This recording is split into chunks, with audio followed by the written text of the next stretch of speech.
Bueno, pues ahora sí, ya estamos en sintonía. Muchísimas gracias a todos los que están conectados ya.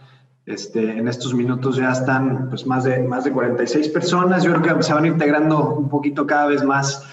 De verdad estoy muy contento, muy contento de que hayan aceptado esta invitación. Creo que, como les decía, hay muchos temas, se han dado varios eventos interesantes en los últimos 3, 4 meses en el sector industrial inmobiliario. Entonces, quiero arrancar agradeciendo y un poquito contándoles el objetivo de esto, ¿no? La historia de estos ejercicios, pues nacieron con el objetivo de poder transmitir un poco de lo que nosotros hacíamos en Sila desde que arrancamos en Brasil hace 5 años y acá hace 2. Y la verdad ha resultado un excelente ejercicio, ¿no? Esto lo veníamos haciendo pre-COVID. De hecho, pues tuvimos la oportunidad de hacerlo primero con Raúl hace tiempo. David, nos abriste tu casa por ahí en la nave 6 del Grande. La verdad estuvo padrísima esa experiencia, nos gustó mucho.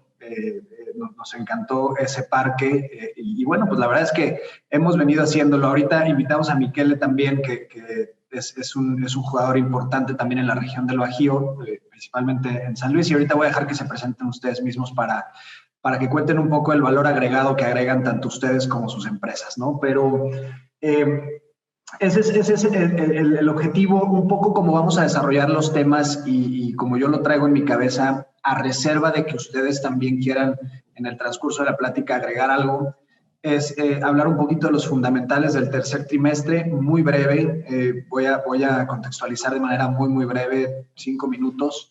Y después vamos a pasar un poco por todo el tema de mercados de capital, ¿no? Vamos a tocar por ahí al principio, a petición de David, cómo se han comportado los CAPs al cierre del tercer trimestre y cómo podemos comparar esta. Hay una gráfica que nos gusta mucho presentar, que es la gráfica que comparamos con el M-Bono de los CAPs industriales de adquisición. Entonces creo que va a estar buena la discusión por ahí y bueno, finalmente tocar algunos temas, ¿no? Temas de ASG, por ejemplo, de ESG por sus siglas en inglés, cómo está impactando. Ayer justamente leí un documento, una iniciativa por parte, la publicaba Aforesura, para que los emisores de capital y deuda se integraran a un reporteo de este tipo de iniciativas. Pero lo dejamos para ese tema para el final, que a mí se me hace interesantísimo. Y nada, ahora sí, pues arranquemos.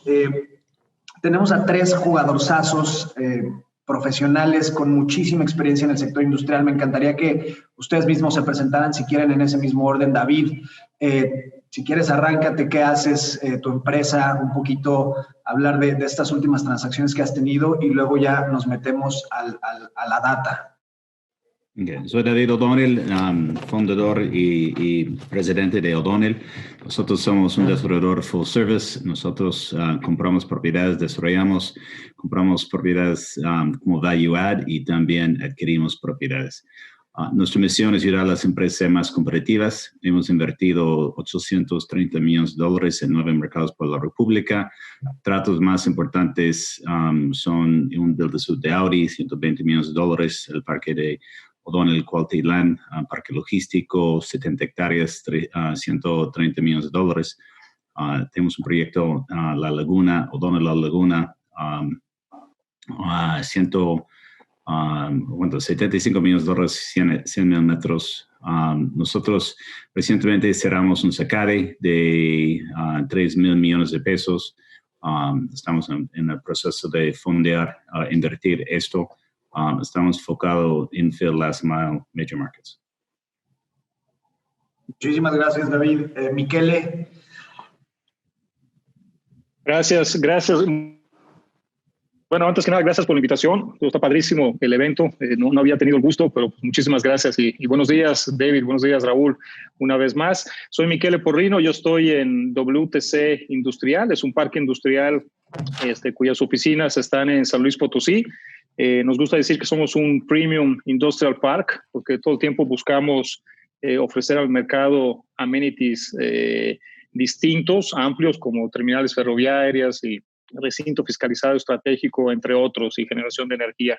Vendemos tierra con infraestructura. Ahorita principalmente en San Luis contamos con una reserva de 2,100 hectáreas y también construimos naves bajo la modalidad Build to Suit.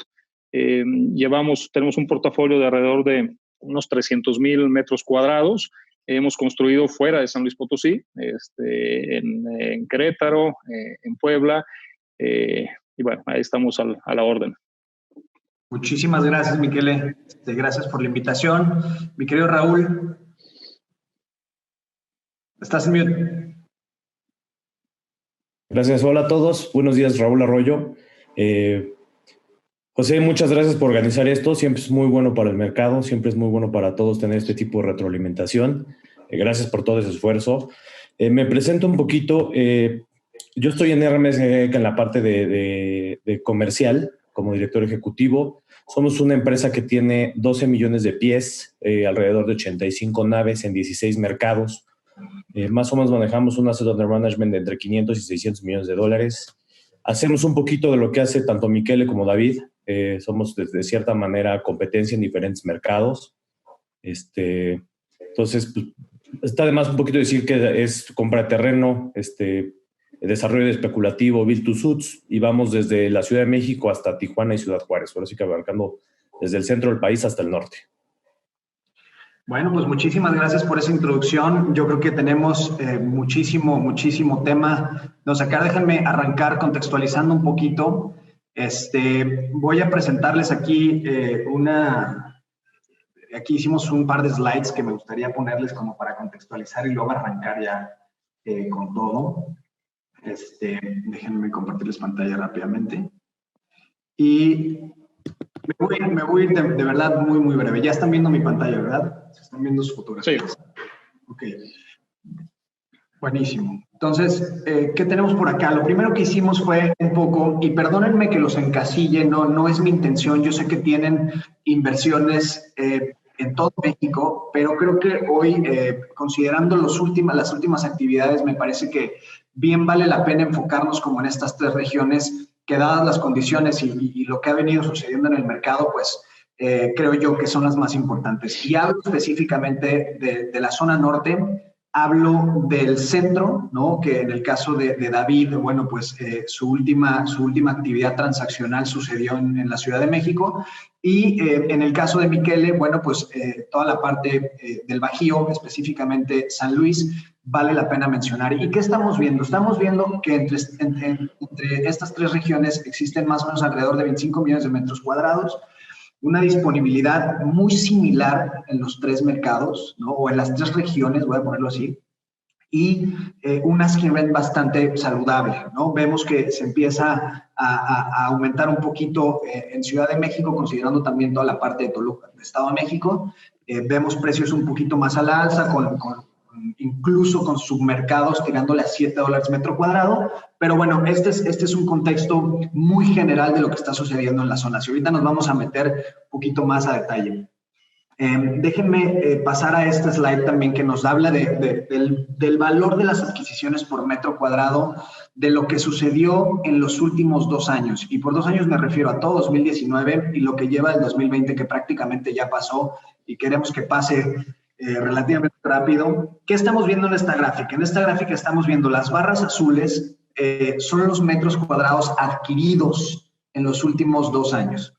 La barra anaranjada o amarilla es justamente el precio por metro cuadrado en promedio que se han dado en estas adquisiciones. Entonces, lo que estamos viendo es que en la zona norte, y hablando específicamente de los estados de Monterrey, Chihuahua y Baja California, que es el caso específico de Tijuana y Mexicali, se han dado la mayoría de las transacciones por número de metros cuadrados. Seguido de Ciudad de México y después por Centro Bajío, es donde menos actividad transaccional hemos tenido. Y vamos a entrar en esto, y esa es una de las preguntas, Miquele, ¿no? De qué estás viendo al final, porque esto puede ser una oportunidad, o sea, más que verlo de manera... Claro. Esta es una oportunidad. Y lo que nos dice la barra amarilla es que han ido disminuyendo el valor, ¿no? Es decir, tenemos transacciones de un valor muy alto en Ciudad de México, casi llegando a los $800 metro cuadrado.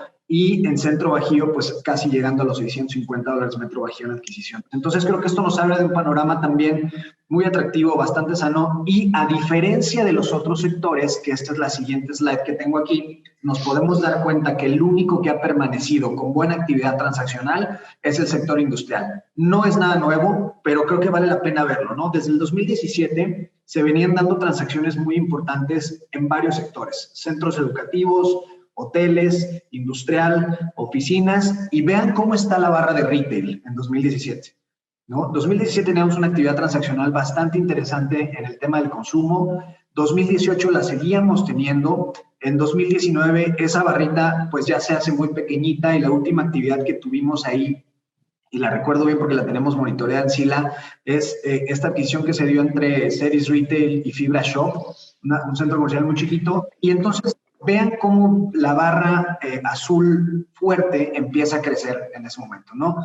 Se viene bastante nivelada, digamos, en los 2 años anteriores, y permanece en 2020 aún y con las condiciones de mercado que tenemos, ¿no? Y cuando digo aún y con las condiciones, quiero que esto sea en 2 vías, tanto optimista como pesimista, ¿no? Vemos que se frena un poquito la actividad transaccional por ahí de febrero, pero empieza a retomarse en los meses de mayo, junio, con toda esta firma del TMEC y demás, ¿no? Entonces, ahorita nos metemos también más a detalle. Y por último, y a petición de David, me parece que podemos tocar este tema, que es bien importante. Como esta la hemos presentado ya en varias ocasiones, pero está actualizada al tercer trimestre de este año, de cómo se están viendo los caps de adquisición para el sector industrial. Entonces, voy a recapitular un poco, ¿no? Veíamos en la crisis anterior que se tocan estos 2 indicadores. El azul es el M-bono a 10 años y el amarillo son los caps de adquisición para el sector industrial. Se tocan y empieza a haber una descompresión de los caps, ¿no? Entonces empiezan a separar de manera muy rápida, empiezan a tomar otra vez una tendencia a la baja, ¿no? Y para 2018-2019 otra vez empieza a suceder lo mismo, ¿no? Empieza a haber estas dos, una relación un poco más estrecha entre estos 2 indicadores, y posteriormente, como pueden ver aquí, empieza a observarse el mismo comportamiento para los caps industriales. ¿Qué sucede? Y aquí creo que es bien interesante. Empieza a observarse una descompresión de los caps, es decir, se empiezan a ir hacia arriba, pero inmediatamente después, cuando entra el segundo trimestre de este año, los caps empiezan a comprimirse. Mi visión, y ya me dirán la suya, es, oye, creo que se están dando adquisiciones a caps bajos, sobre todo en la frontera, en la parte de Ciudad de México. El último, bueno, Prologis cerró a un cap de 6.45, Prologis compró a Prologis. Entonces estamos viendo una compresión a diferencia de lo que estaba sucediendo en la crisis anterior. Entonces, aquí me quedo y empiezo por, si me permiten, empiezo por David. No sé si ande por ahí, que perdí su imagen. Ahí está. David, me encantaría saber qué opinas de esto, y arrancamos por aquí, ¿no? Esta compresión y tratando de dividir a México en estas 3 regiones que, desde mi perspectiva, como lo decía, son las más interesantes. ¿Qué crees que vaya a suceder con esto? ¿Va a haber van a seguirse comprimiendo esos caps? ¿Va a haber oportunidades en donde va a llegar un comprador a comprar a 10, 11, o no va a suceder, dependiendo de la zona, dependiendo si es manufactura, si es logística? ¿Qué opinas? Uno, el sector está orientado en export manufacturing a dólares, ¿no? Y un sector en dólares, yo tengo la posición que las propiedades en México tienen mejor desempeño en un estado de crisis, como había en 08, como había en 02, en 97, para la gente que vivía en este momento. Tiene mejor desempeño en ese tiempo. Y por eso yo diría que el mercado en México es más alineado con el mercado en los Estados Unidos que la referencia del bono de México.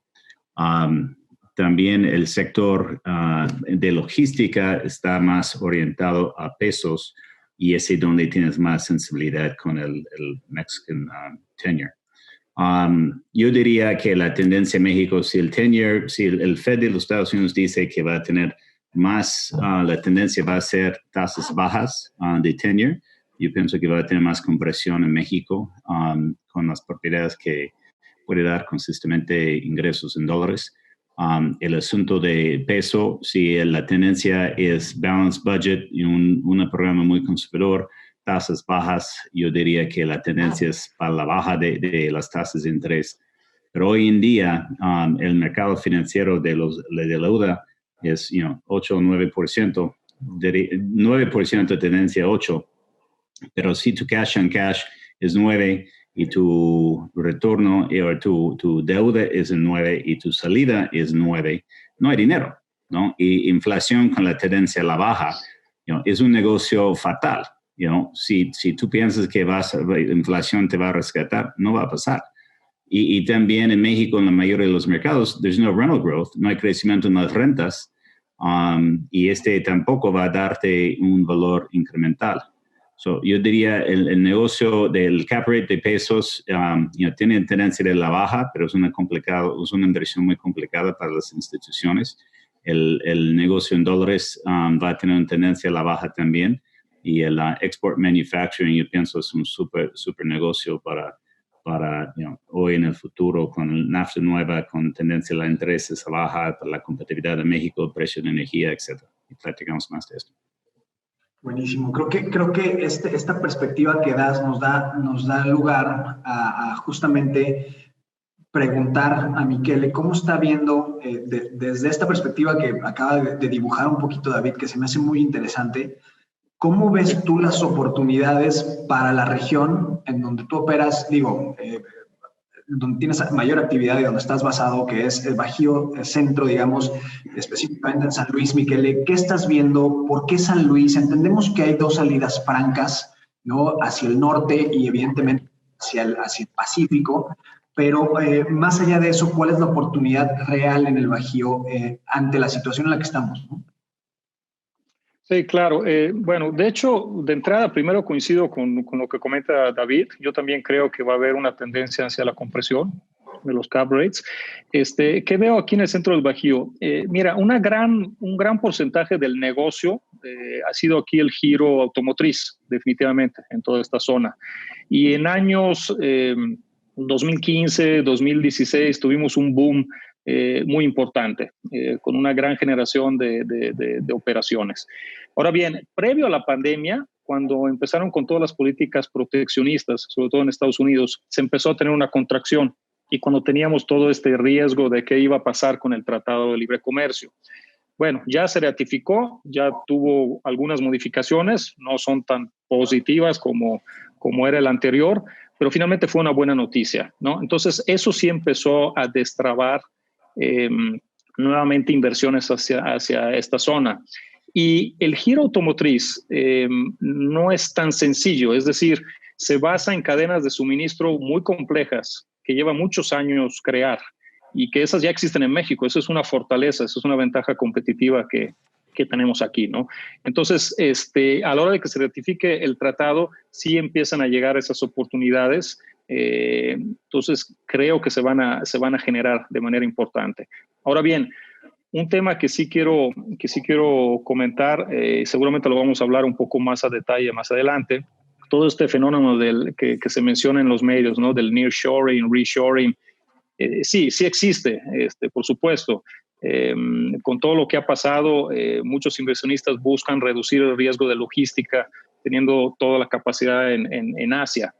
Sin embargo, todo lo que no hay que olvidar, que muchos de los que están impulsando estas operaciones de nearshoring y reshoring son precisamente Estados Unidos. Entonces, muchas de esas oportunidades están yendo a Estados Unidos, están en ese proceso.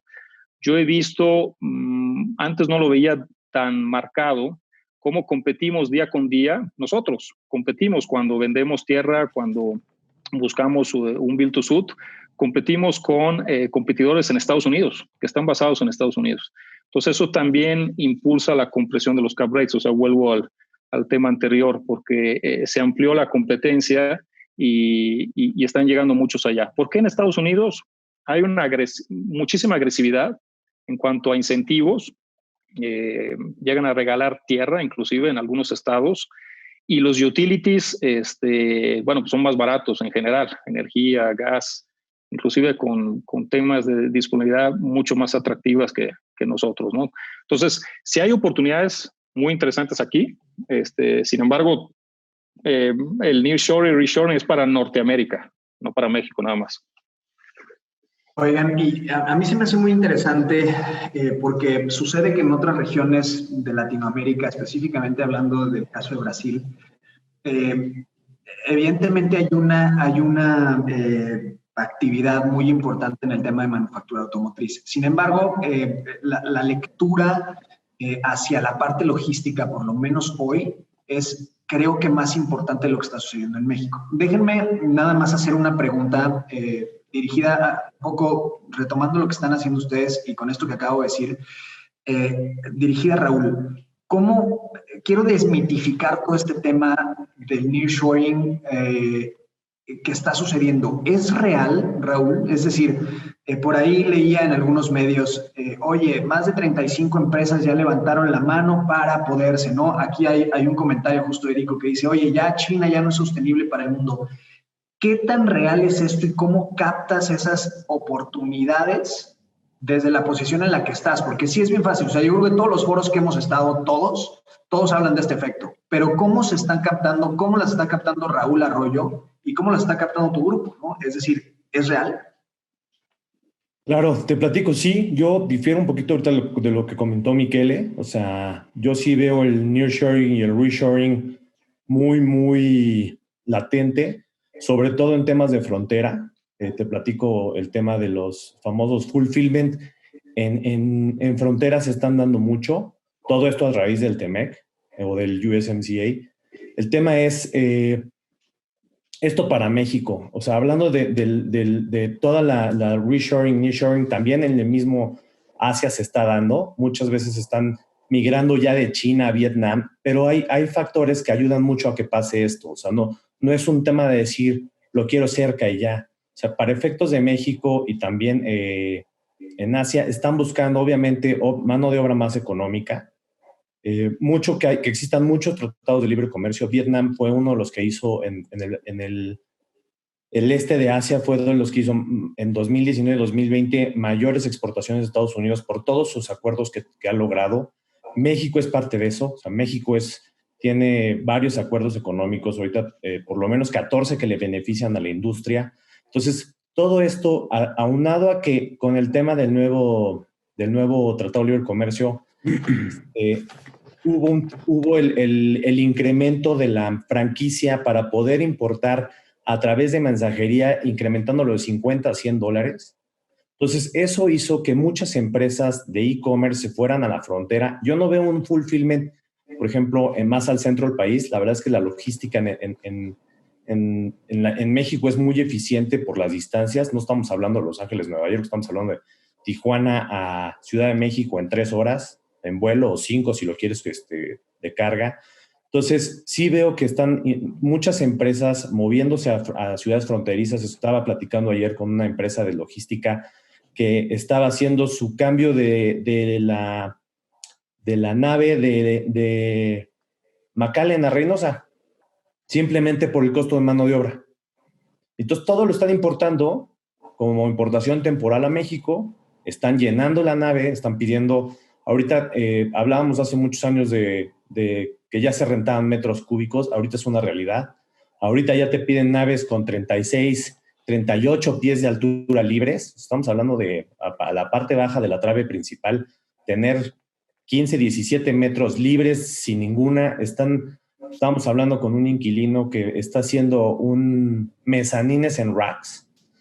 Este racking es cada 2.5 metros están poniendo mezanines que ya vienen integrados en los racks para hacer todo este tema del nearshoring y llevárselo a Estados Unidos, y están sacando, me está platicando, 14,000 viajes al día.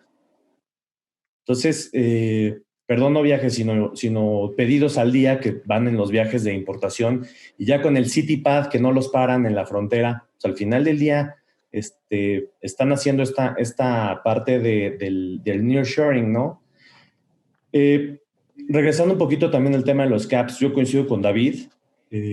Yo creo que el tema de qué tanto es comprar un cap alto, tener una tasa de interés al mismo cap, vender si no es que si viene algún tipo de situación, porque ya se vuelve más complicada la nave, vender a lo mejor el mismo cap o un poquito más alto, pues ya no se vuelve negocio. O sea, ya sí veo grupos comprando caps muy agresivos, donde empiezas a perder competitividad como país, porque la diferencia entre la tasa de interés que te puede ofrecer el país contra el cap que puedes comprar se vuelve mínima. Ok. Oye, a ver, esa parte a mí me deja bien, y separando un poquito lo que es manufactura de la parte de logística y transporte o los retailers. David, tú decías hace un ratito que hoy hay muchísima oportunidad para manufactura, y corrígeme si estoy mal. Sin embargo, en la última transacción que acaban de hacer, que fue una transacción de 5 naves, un GLA aproximado de 40,000 metros cuadrados, para atacar justo el efecto y cambiándome de nearshoring, cambiando justo hacia la parte last mile. ¿Cómo es que sucedió esto y cómo, o sea, digo un poquito, tratando de contrarrestar un poco lo que estabas diciendo, y no contrarrestar, sino ponerlo a discusión, es cómo hoy se ve el negocio de last mile versus la parte de manufactura de la que hablabas y decías, oye, aquí sí hay una oportunidad real, y acá cómo, si la hay o no la hay, o también estamos cayendo en un tema, lo mencionaba Raúl, no ahorita, pero lo mencionaba en otra discusión, es una burbuja. ¿Qué estamos previendo? Hoy las urbes, y hablo específicamente de México, Guadalajara y Monterrey, están compitiendo por ver quién se instala en las zonas urbanas para competir en el last mile, ¿no? ¿Cómo estás compitiendo tú? ¿Cómo ves esa competencia en Ciudad de México, dadas las condiciones también de escasez de tierra y por lo tanto más cara? Incluso si nos vamos a boots on the ground, ¿qué está sucediendo con tramitología, con permisos? ¿Cómo estás viendo esta situación y qué ves para estas 5 naves que acaba de comprar el grupo? Uno, nuestro fondo está dirigido al sector last mile, ¿no? Nosotros, había varios fondos que están invertidos multi-market, export manufacturing, y no ofrecemos algo a los inversionistas, y hemos tenido mucha experiencia en invertir en la Ciudad de México. Hemos invertido 450 millones de dólares en la zona, lo conocemos muy bien. Y levantamos solamente 150 millones de dólares, que al fin para un fondo es muy poco, apalancados como 300 millones de dólares, y como 3, 4, 5 cheques ya has invertido todo. So mejor enfocar una zona y go big, go deep, en vez de tener una inversión de esfuerzo y entrar en mercados donde no tenemos una presencia y no tenemos conocimiento, o no pueden ser competitivos en relación a empresas locales. Y la Ciudad de México es 22 millones de gente, es el tercer población metropolitano más grande del mundo. ¿Por qué ir a otros y perder el enfoque? Estamos enfocados en la ciudad. La gran valor agregado que ofrecemos es arreglar y trabajar con la autoridad. La autoridad en la Ciudad de México es muy, muy, muy, muy complicado, ¿no? Y ese es, nosotros tenemos mucha experiencia, mucho conocimiento, y tenemos mucha autoridad, no autoridad, pero un gran historia de éxito. Ese es nuestro pan de cada día. Pero diría, es el riesgo para muchos de nosotros en todos los mercados. La política mexicana hoy en día es muy complicada. Los retornos en México, yo diría los cap rates y los retornos que gente tiene, muchas veces puede ganar más dinero en los Estados Unidos, pero para la gente que quiere diversificar e invertir en México, y también para los secades, es el lugar para ellos invertir, los Afores. Yo diría el export manufacturing está súper competitivo, uno por la razón geopolítica. Las empresas, los países NAFTA son más competitivos en cualquier otro lugar en el mundo. Más competitivo de Europa, más competitivo de China. México es 30% mano de obra, y todo el costo es 30% más competitivo de China o India. Ese viene de varios fabricantes que tienen lugares, puntos de inversión en las dos áreas. Yo pienso a largo plazo va a tener un espejo, Nadie va a dejar un mercado de 1.4 mil millones de gente y dejar ese mercado en Asia. Y tampoco va a dejar un mercado, un $22 trillion market en los Estados Unidos, que representa. Y pienso en tiempo va a tener un espejo de los dos, porque va a tener más tensión comercial entre China y los Estados Unidos y va a ser más complicado para hacer tratos entre los dos países. Pero eso implica que va a jalar supply chains desde Asia, o no jalar, pero duplicar supply chains en los dos países. Eso va a tomar tiempo y no va a ser un día a otro. Y ese va a sobrevivir administraciones. Las complicaciones que hay hoy en día con el gobierno federal, con la parada de obras, infraestructura, energía, etcétera, es una gran complicación, es una complicación de corto plazo, si es inversión a largo plazo, es una gran oportunidad porque México es el raíz de la competitividad de los Estados Unidos. Hay vientos que vienen, uno es optimización, okay. Tengo algunos clientes que dicen ya por COVID va a optimizar toda su operación y va a dejar 2, 3, 4, 5 mil gente en la calle. That's a big problem que viene para México. Necesita enfocar en educación. Pero, México con el precio de mano de obra hoy en día, el precio de energía hoy en día, la cercanía a los Estados Unidos, la mezcla de capital, innovación, mano de obra, energía, no puedes encontrar esto en otros lugares del mundo. So, yo pienso los dos, infill last mile es algo que es en la moda ahorita, pero cuando las empresas tienen su red, va a estar, normal. Es activo, pero no está súper caliente. Gente está buscando tratos de 2,000 metros, 3,000 metros. Es muy complicado para comprar nave por nave, 3,000 metros para surtir o satisfacer esta necesidad. Muy complicado. No es negocio. Nuestros proyectos son 50 millones, 75 millones de dólares y eso es donde puedes tener tracción. Sí debe serlo uno por uno, va a estar sacando pelos y va a ser muy, muy improductivo y va a invertir muy poco dinero intentando correr tras de este mercado. Pero tu valor es ser un experto en tu mercado y go big, go deep y enfocar y tener buenas relaciones con los corredores, con los clientes, con los bancos y con los dueños. Buenísimo. Acabas de dar, creo que algunos tips que yo me imaginaba preguntándote, pero los acabas de dar. Es decir, estamos hablando ya de las cuestiones prácticas que hay que tener en mente para poder aterrizar inversiones como las que O'Donnell ha aterrizado últimamente, ¿no? Entonces, a mí me parece que esto es bien valioso, David. Y con ello yo déjeme preguntarle, voy con Michele porque acabas de decir algo muy interesante, que es un factor importante para que se den estas inversiones, ya sea infill, last mile o manufactura, es un hub de especialización, como sucede, por ejemplo, en Querétaro, que es el que traigo en mente, en Puebla con la Volkswagen y Audi. ¿Qué está sucediendo, por ejemplo, en San Luis Potosí y en el resto del Bajío, Michele, con estos hubs? Es decir, estos hubs que vienen a impulsar los servicios y la cadena de suministro en una región, ¿sucede lo mismo en Bajío, particularmente en San Luis? Sí, precisamente. Que era justo un poco lo que comentaba. Y ahorita que hacías tu comentario, Raúl, decías que difieres un poquito. De hecho, estoy de acuerdo contigo. O sea, yo lo que trataba de decir es que por el puro hecho de ratificar el tratado y porque hay un fenómeno que llamamos nearshoring y reshoring, en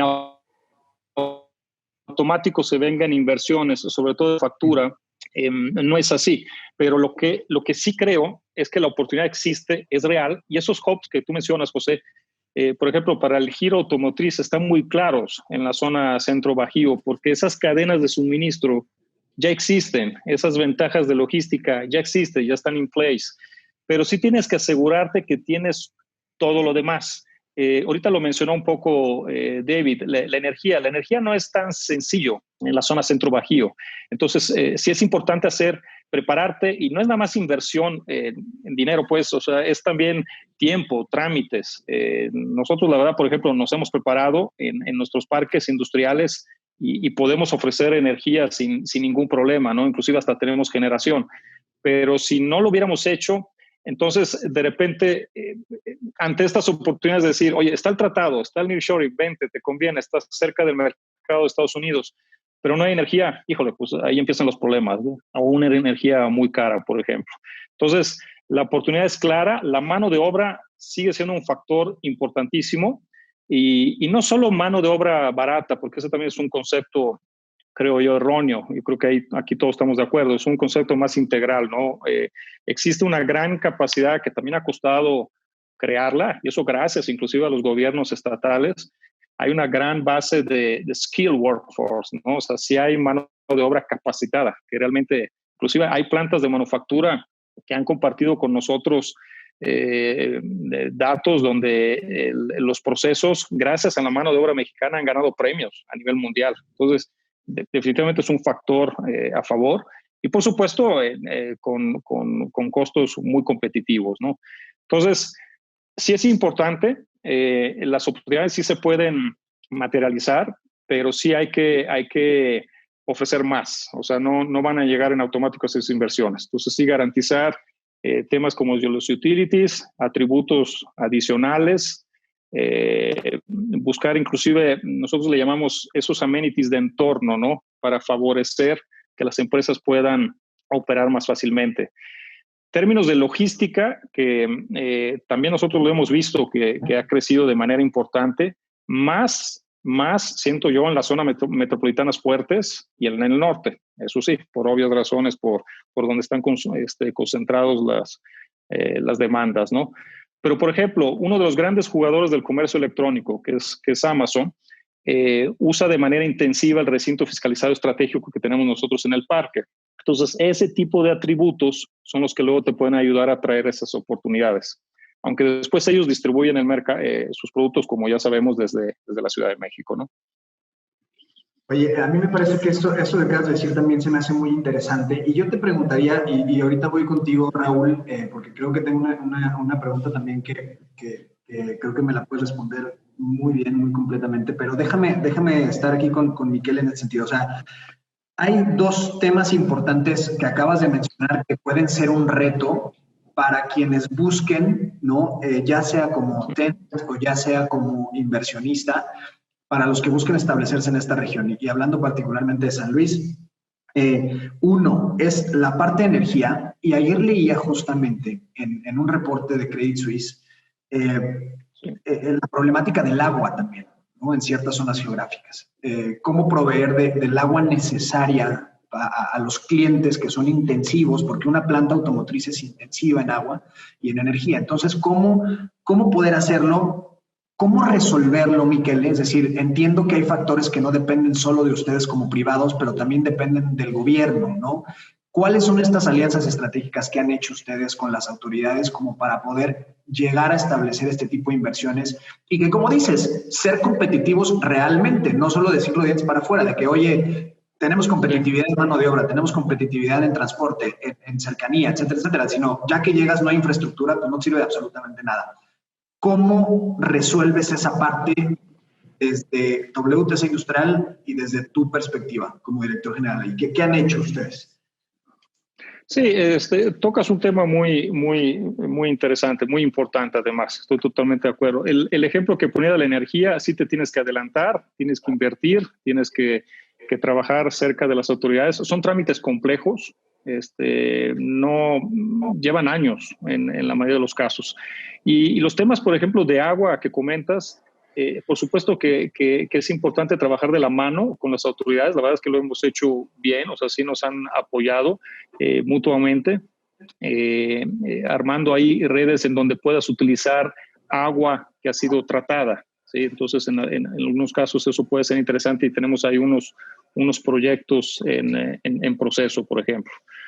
Pues, esa es la forma, yo diría, o sea, trabajando en conjunto, definitivamente. Todo el tiempo. Oigan, se llama el coco más duro. ¿Quién puede aguantar los golpes y tiene el tiempo y tiene el dinero y tiene la paciencia y tomar riesgo? La paciencia. Coincido y con David. Michele 100%. tiene gran éxito ahí, le felicito, ahí en San Luis Potosí, para crear un parque tan bonito, tan bien hecho, pero tanto inversión. Y él tiene sus muros alrededor de ese proyecto porque nadie puede entregar que ha hecho. Más le da muy buen servicio al cliente. Pero es el éxito. Pero, él es el rey de San Luis Potosí. Claro. Y pero para duplicar esto en Monterrey, duplicarlo en Guadalajara, en la Ciudad de México, olvídalo, ¿okay? Porque hay un Michele de San Luis Potosí. La sola manera de hacerlo es adquirir y vas a comprar caps de 7, 8 en vez de lo que está comprando. Esto creo que es un tema bien importante, la parte de infraestructura, porque como decía, no es tan fácil llegar a hablar y que los promotores de México estén diciendo, oigan, vengas a invertir acá, inversión extranjera directa, y llegues y como decía Michele y David, no hay infraestructura. ¿Cómo, Raúl, hablando de todo este tema y metiendo a la bolsa estas dificultades y retos en los que se han visto inmersos, estoy seguro que los es, David, Michele, como tú, ¿qué modelo de negocio se va a dar en los próximos meses? Y te voy a dar un contexto. Hace poco yo estaba hablando, y lo recuerdo porque me parece que Rafa Macaden andaba aquí en uno de los primeros podcasts que hicimos, decía, oye, la tasa de disponibilidad en mercados como Tijuana pues es bien bajita, y efectivamente, ¿no? Había tasa de disponibilidad del 1% y apenas en el segundo trimestre la doblamos al 2%, y eso significaron 60,000 metros cuadrados. Es decir, para el tamaño del mercado, la verdad es que no era nada, ¿no? Eran 2%, ¿no? Entonces, para los inversionistas, ¿no? Esto es una dicotomía, porque para los inversionistas eso es una buena señal, ¿no? Oye, hay absorciones buenas, es un mercado dinámico. Pero para algunos otros, quizá como para los agentes de brokeraje, no es una tan buena noticia. ¿Por qué? Porque dices, oye, si viene un cliente y quiere rentarte de manera inmediata, pues discúlpame, 100,000 metros cuadrados no hay en el mercado, me vas a tener que esperar por lo menos 6 meses, si bien te va, ¿no? Y si no hay terreno, pues te va a esperar un año.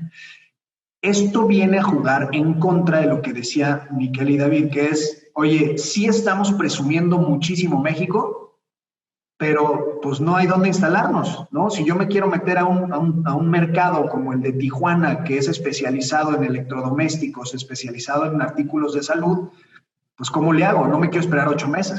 Me van a ganar la oportunidad, y me la gana Ciudad Juárez, y me la gana quizá Reynosa, que es otro tipo de mercado, me la gana Monterrey.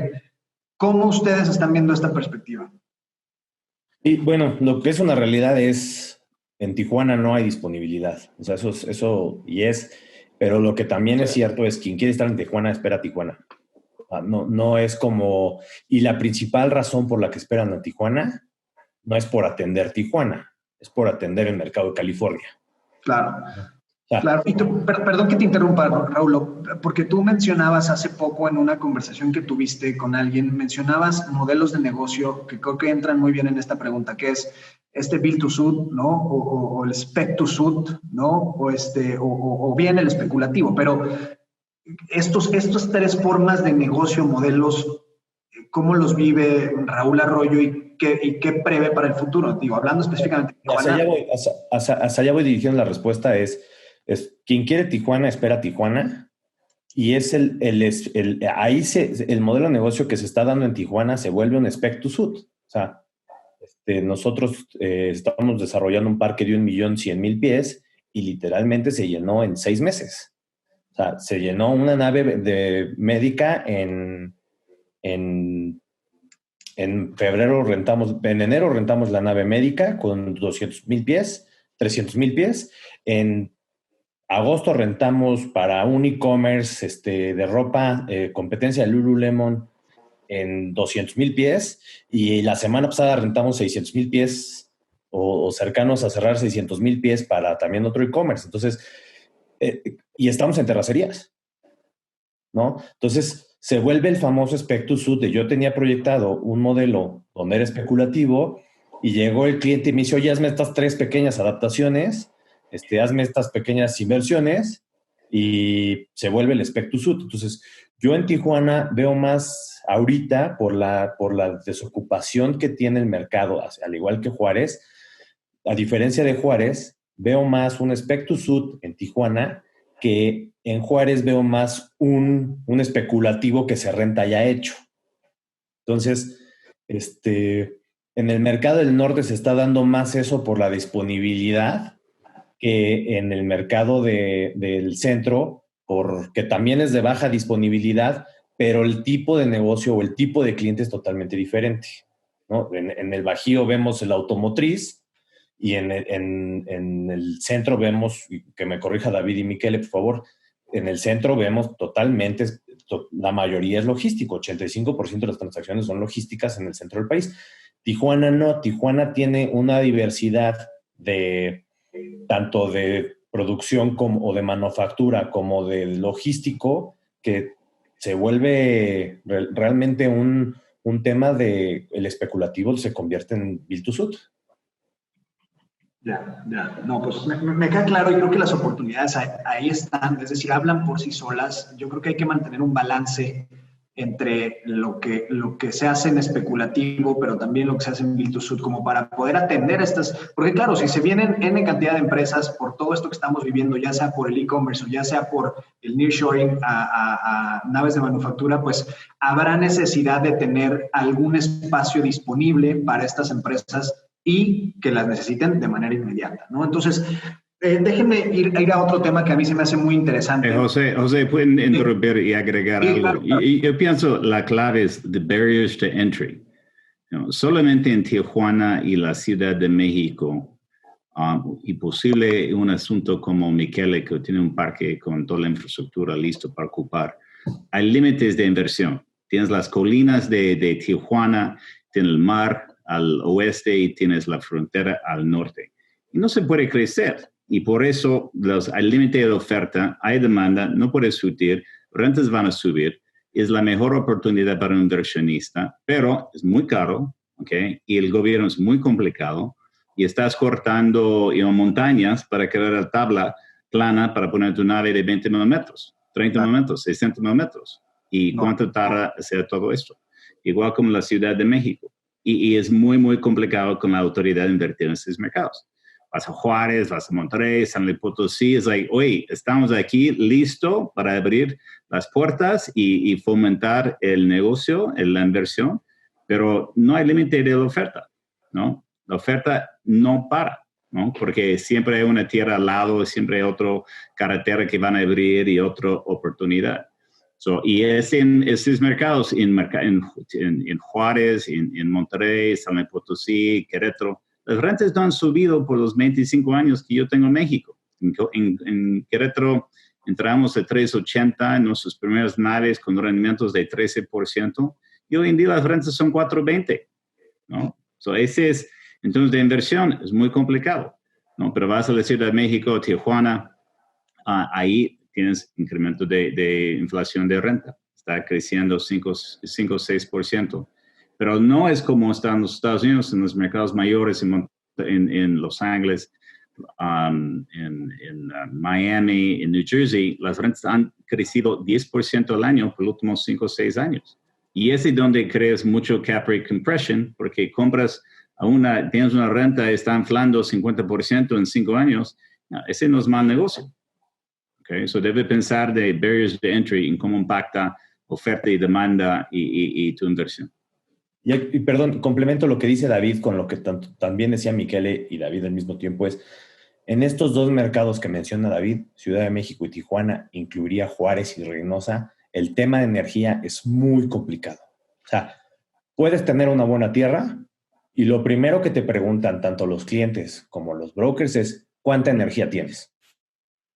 Agrega Querétaro también. Agregaría Querétaro, pero creo que en menor dimensión, pero la pregunta específica es ¿cuánta energía tienes? Y ese es por mal gobierno. El gobierno no está dando la infraestructura necesaria para el mercado. A esto vamos a sumarle ahorita un tema que viene, la famosa conversión de autos de combustión de gasolina a autos eléctricos. Entonces, tienes que sumarle que ya van a ser tus torres de departamentos con demandas excesivas de KVAs porque la gente va a tener que cargar sus coches. Entonces, aquí, digo, estoy mezclando un poquito la conversación, pero No. la energía es un tema es correcto. en todo el país. Yo creo que... Dale. No, y es una realidad que cada vez va a haber más demanda si nos queremos volver más verdes. Y a esto regreso y empiezo a involucrar un poquito el tema del ESG. Si nos queremos volver más verdes y toda esa transición a ser más, tener más responsabilidad hacia la ecología, también tiene que tener el país la infraestructura para hacerlo. Tú vas a Tijuana, vas a Ciudad de México y quieres comprar KVAs y no hay. Y quien te los vende, en el caso de Tijuana, te dice, sí, pero te vale $250 el KVA. Entonces, ya no solo es comprar la tierra, también tienes que comprar el KVA. Entonces, si tu tierra es cara y le sumas los KVAs y no hay oferta, pierdes competitividad. Totalmente. Y creo que son factores que muchas veces no tenemos nosotros bajo control, ¿no? O no tienen ustedes bajo control en el caso específico de las inversiones. Y creo que sí vale la pena comentarlo, evidentemente, porque hay muchos de los que hoy nos visitan, hoy están aquí, que han pensado y dicho, oye, a ver, mi tesis de inversión antes estaba estructurada como para atacar retail y oficinas, pero yo estoy viendo que la niña bonita del baile pues es industrial. ¿Qué tal si me cambio para allá? Pues espérate, no es tan fácil. Decía David, las barreras de entrada. O sea, las barreras de entrada en México son muy altas. De entrada la geografía, orografía, y añádele la infraestructura, y añádele que hoy no tenemos al gobierno, pues, que en ciertas cuestiones quisiéramos tener, ¿no? Muchas otras... El gobierno es lo más complicado. Exacto, ¿no? Entonces, me parece que acaban de dar tips y razonamientos e insights muy, muy claves, ¿no? Y con esto que decías, hay dos temas que me faltan, ¿no, Rulo? Me falta tocar la fuente de los dineros. La fuente de los dineros, ¿cómo la están previendo? Y abro la pregunta para los tres. ¿Qué se está viendo como flujos de capital para inversiones como las que ustedes hacen y desarrollan? Entiendo que David está levantando un CECADE, pero ¿qué están previendo? ¿Más equity, más deuda, renegociación de deuda para algunos casos e inversiones que ya están hechas? ¿Cómo lo están previendo? Si quieres, arráncate, David, y vamos viéndolo con los demás. El capital debe ser, no estamos levantando fondos ahorita, ya tenemos nuestro CECADE colocado desde 18. Hay capital disponible, cada día los Afores están recibiendo más dinero, pero también cada día los Afores son más discretos en cómo están haciendo inversión, y especialmente como los bancos hoy en día están ahí creando reservas, están cuidando el efectivo que tienen porque no sabe qué viene. En términos de deuda, y también va a requerir un rendimiento más alto en base de el riesgo del país y las oportunidades que tienen otros mercados. Cuando empezamos a colocar el capital de Afore, el Afore puede invertir solamente en México, y durante la colocación se abrió el mercado para invertir en CERPES y en el mercado internacional, y había una gran fuga de capital afuera que complicó mucho nuestra colocación. Y como debe ser, los inversionistas deben tener la oportunidad de invertir en los mercados donde quieren, donde pueden tener mejor retorno, pero también México debe ser más competitivo para ganar el derecho de invertir ese capital. Entonces, deuda, no hay capital para construcción, no hay deuda para construcción, y no esperamos que se va a regresar hasta el año que entra, Q2, Q4, Q3. Hay capital para propiedades build to suit, pero está limitada, es cara.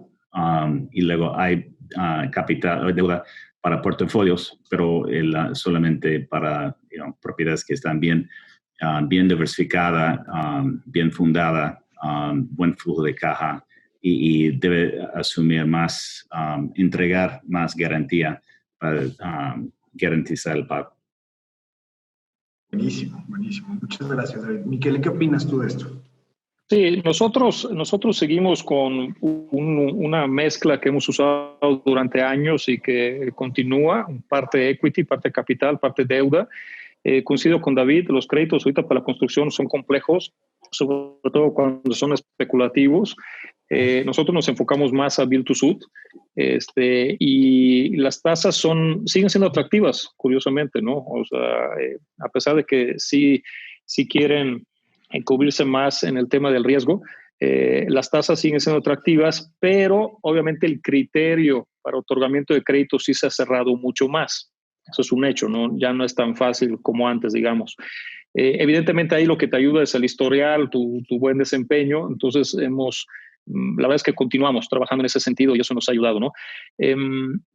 Para el capital sí es un atractivo. Yo creo que sí es una oportunidad ahorita porque otra vez los rendimientos de capital en otros sectores, bueno, en bonos y ese tipo de cosas, pues es prácticamente nulo, pues no hay nada.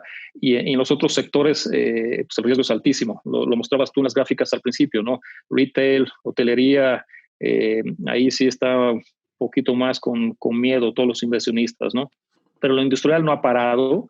La capacidad de manufactura, de hecho, no sé si lo he comentado en esta sesión, pero a mí me ha sorprendido y me ha emocionado al mismo tiempo cómo toda la capacidad industrial, por lo menos yo lo veo en los parques en San Luis, ya estamos, si no al 100, prácticamente en un 80-90% de operación. O sea, todo el tema de la pandemia, hubo un momento de paro, pero ya se reactivó. Entonces, eso es lo que te genera, yo creo, esa fortaleza en el sector industrial, ¿no? Y por lo tanto, sí es una oportunidad para mejorar rentabilidades, rendimientos para capitales. 100%. Yo también veo, no está fácil, pero creo que en el sector en el que estamos es el más atractivo ahorita para los inversionistas. Si tú los volteas a ver con un retail, un vivienda en renta o un desarrollo de departamentos para venta, al final del día, ellos ahorita o esos fondos, en lo que estoy viendo, están volteando a ver industrial. Lo mencionabas tú ahorita, José, de decir, oye, hay mucha gente que quiere entrar a industrial, pero sí está complejo.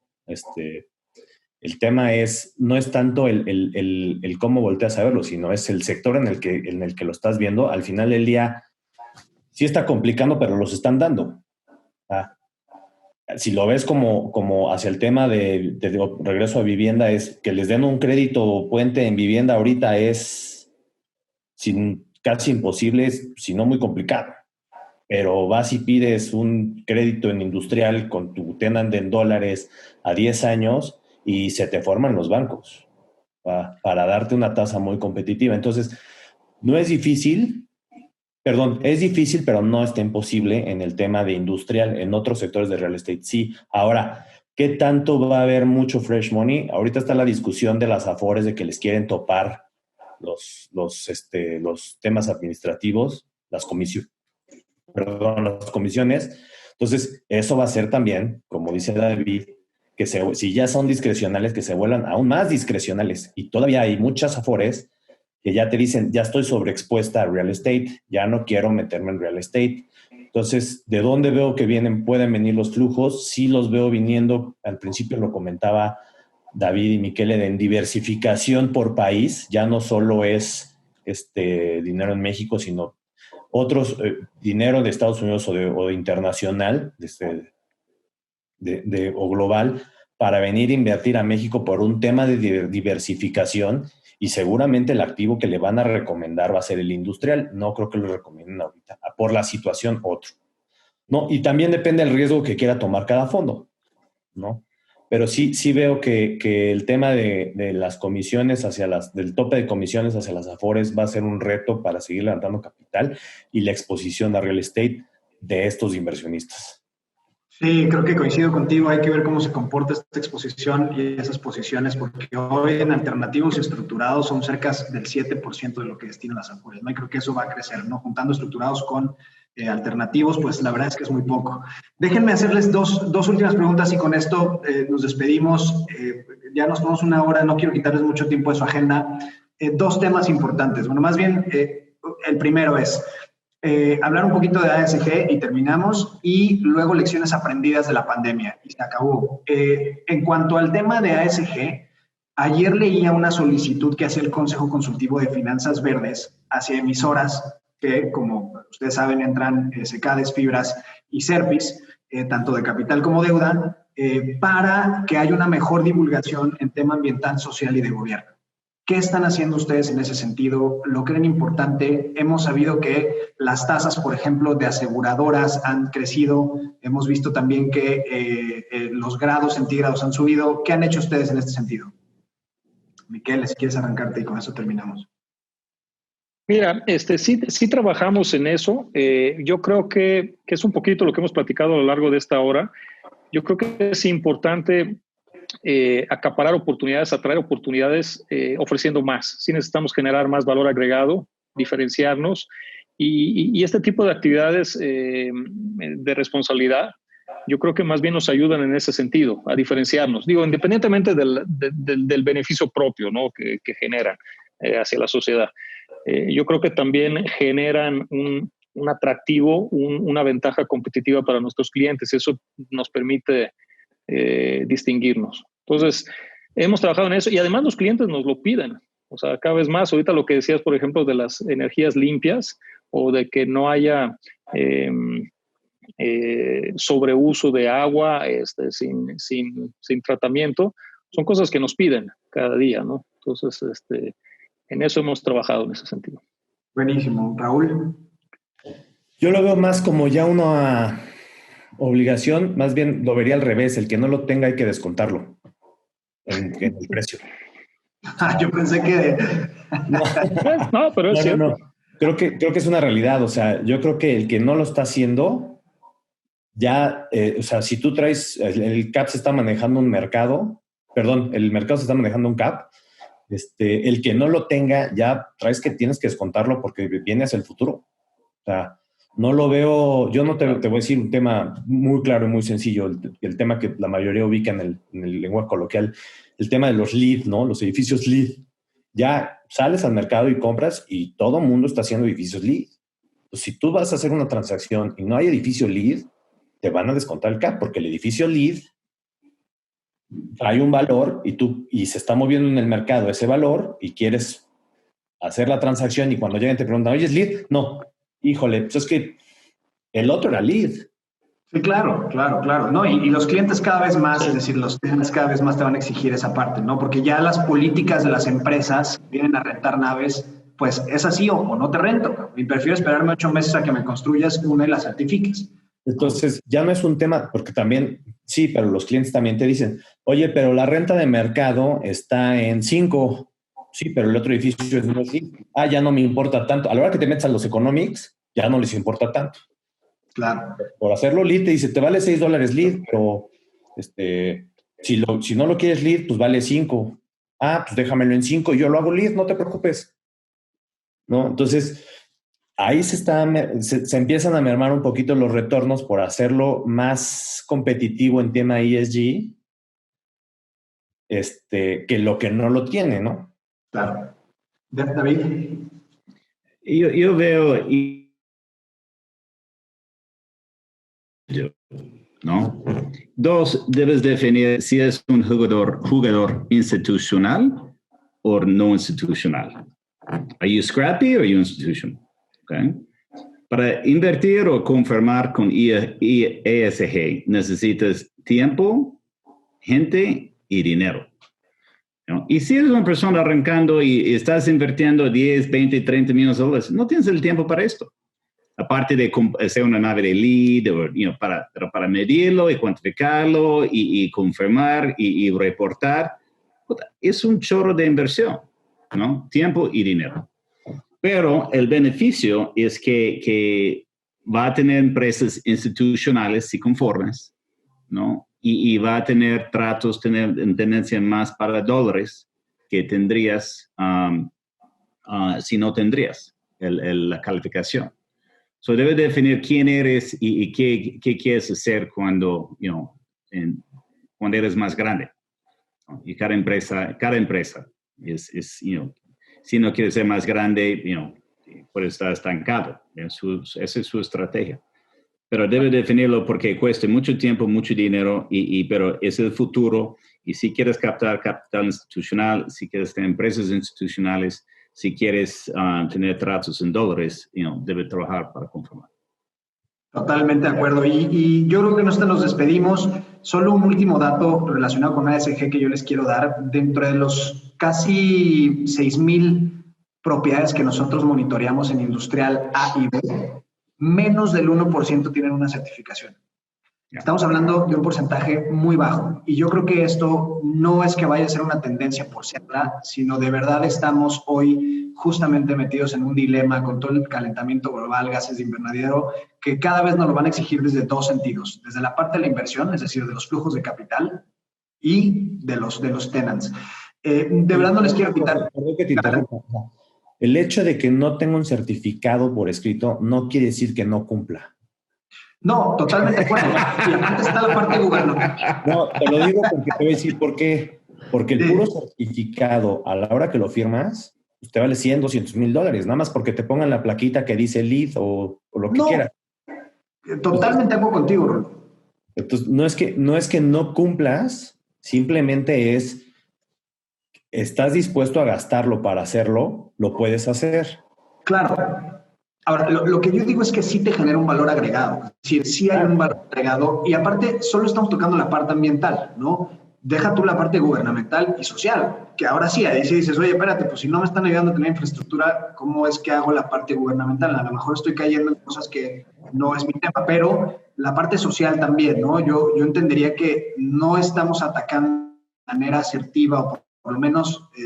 la mayoría de las empresas, esa tendencia que pronto se va a venir y hoy el que sea pionero de esto seguramente tendrá un valor agregado en los próximos 5 o 10 años. Pero estoy de acuerdo contigo en ese sentido, es decir, es lana, como decía David y como lo estás diciendo tú, hay que meterle dinero para una certificación ambiental, pero también pensemos en otro tipo de actividades, ¿no? Leía de otra empresa también industrial, una fibra era muchas acciones sociales. Pero con esto me quedo, Michele, Raúl, David, excelentes participaciones. Creo que cumplimos con el objetivo de aterrizar esta parte, porque nuevamente se habían dado en muchos foros, muchos, digamos, temas muy al aire y generalizados, pero creo que logramos aterrizar lo que realmente necesita el sector para poder, y por otro lado, las barreras de entrada reales, ¿no? Porque hoy veíamos a muchos, oye, sí hay oportunidad, pero espérate, no sabes de agua, no sabes de energía, no sabes de infraestructura, no sabes si hay hubs, no sabes si hay universidades técnicas que estén atendiendo esas demandas. Entonces, me gustó muchísimo, yo me podría llevar otra hora aquí con ustedes. Ojalá y lo volvamos a hacer de verdad. Y no sé, ¿quieren agregar un último comentario? Venga, perfecto. Dale duro. No. La verdad coincido, muy buena. Muchas gracias por la invitación. Felicidades, José, por la organización de este tipo de eventos. Yo creo que vale mucho la pena compartir estas opiniones. Muchas gracias, David. Tenía tiempo que no te veía y no te escuchaba, y muchas gracias por tus comentarios. Igualmente, Miquel. Y Raúl, mucho gusto, y la verdad es que uno cómo aprende, ¿no? Ahorita estaba yo pensando de todo lo que platicamos los cuatro, y siempre te llevas algo. Inclusive, algo decías, José, de que nos dejó la pandemia. Pues la pandemia, bueno, no nos dejó, todavía nos está dejando, ¿no? Porque todavía estamos ahí, pero finalmente siempre son oportunidades, te redescubres, encuentras fortalezas que no sabías que las tenías. Por ejemplo, no mencionamos que hay una tendencia ahorita en los data centers, también interesante, por todo esto que estamos haciendo, o sea, juntas virtuales, también con sus restricciones, porque son grandes consumidores de energía, pero finalmente son oportunidades, ¿no? Entonces, enhorabuena, y otra vez me dio muchísimo gusto y estamos a la orden en San Luis Potosí. Gracias. Oye, no sé si hay alguna pregunta de la gente que nos está atendiendo. ¿Quieres que veamos? Sí hay, por aquí había, alguno de los speakers tiene una opinión sobre cómo va a jugar la fortaleza de e-commerce versus la debilidad de brick and mortar para la demanda por espacio logístico. Esto lo pregunta Vanessa Quiroga de Credit Suisse. No sé si alguno de ustedes quiera contestarlo. Yo pienso todo eso va a aterrizar con el omnichannel. Grupos como Best Buy, Walmart están aprovechando sus infraestructuras, son sumamente competitivos. Va a ser una mezcla de tabiques, infill, last mile nuevo, y también empresas aprovechando la infraestructura que tienen. Y va a ser una mezcla. al fin, estás en una ciudad cualquier ciudad mayor de la Ciudad de México, estás invertido en el centro de la ciudad, un mercado creciendo, hay límite de oferta, compras algo, y arreglos, trámites, permisos, la demanda va a llegar. Si es e-commerce o no, al fin no importa, lo que quieres renta con un buen cliente, y si lo haces bien, va a tener un buen cliente. Yo creo que es un tema generacional del touch and feel. Lo quieres ver cómo está y lo compras, y ya si te llega por e-commerce, que ya estás mucho en Estados Unidos, ¿no? Donde ocupan literalmente 3 metros cuadrados de fachada, te ponen todos los tenis, cuál te gusta, cuál te queda, y te lo mando a tu casa. Entonces, creo que va a ser un tema transicional, a diferencia de como lo veo con mis hijos, ¿no? Tengo un hijo de 10 años y ya cómpralo, ahí está en la página de internet, no lo vio, no lo tocó, ya nomás dijo, cómpralo, pues ahí está. Llegó el paquete que compramos y no me gustó, lo puedes regresar. O sea, creo que es un tema generacional. Creo que sí va a ir cambiando poco a poco, pero esto hace que lo que estamos viendo una realidad ahorita es los espacios logísticos están siendo mucho más grandes. O sea, sí, corrígeme David, pero de lo que veíamos antes, de 20,000, 30,000 metros cuadrados, estamos hablando de 60,000 a 1,000,000 de pies, ¿no? Depende. Sí. Pues, oye, yo diría un comentario. Sí, claro. Nuestro negocio es value creation, ¿no? Y para invertir en el sector industrial está bien, pero yo si fuera alguien levantando un fondo, yo estaría comprando hoteles y centros comerciales porque están disponibles 50 centavos al dólar. Esa es la oportunidad. Eso es cierto. Zapatero a los zapatos, ¿no? Pero no, aquí está otra barrera de entrada ya. No, la verdad es que sí, es cierto. O sea, hoy estamos encontrando buenas oportunidades. ¿Quién se quiere jugar la evaluación el día de hoy bajo las condiciones que estamos teniendo? Pues yo creo que va a estar complicada esa situación, ¿no? Encontrar el piso para poder valorar una propiedad retail bajo las condiciones actuales es, yo creo que casi imposible. Si antes de la pandemia no llegábamos a un acuerdo, ¿no? Los compradores no querían comprar por abajo del 11% de cap y los que vendían no querían vender por arriba del 8.5%, pues imagínense hoy, ¿no? Entonces, esa es una buena apreciación, David. Creo que hoy hay buena oportunidad para allá. No se metan con industrial, señores. Dejen a David y a Miquel y a Raúl ahí. Gracias, David. Y compramos sus activos. Entonces, bueno, no, pues muchísimas gracias nuevamente y agradezco a todos los que sintonizaron. Gracias de verdad. Hay perfiles muy atractivos. Preguntan si pueden dar sus datos. ¿Pueden dar sus datos en el chat? No. Sí, por supuesto. Por supuesto. De dar los datos de los correos, por favor. Sus celulares y su dirección también. Sí, claro. Nada más los correos. Mil gracias a los tres. De verdad fue un placer tenerlos aquí. Y gracias a todos nuevamente. Gracias a ustedes. Gracias. Chao. Hasta luego. Buen día. Bye. Adiós. Bye.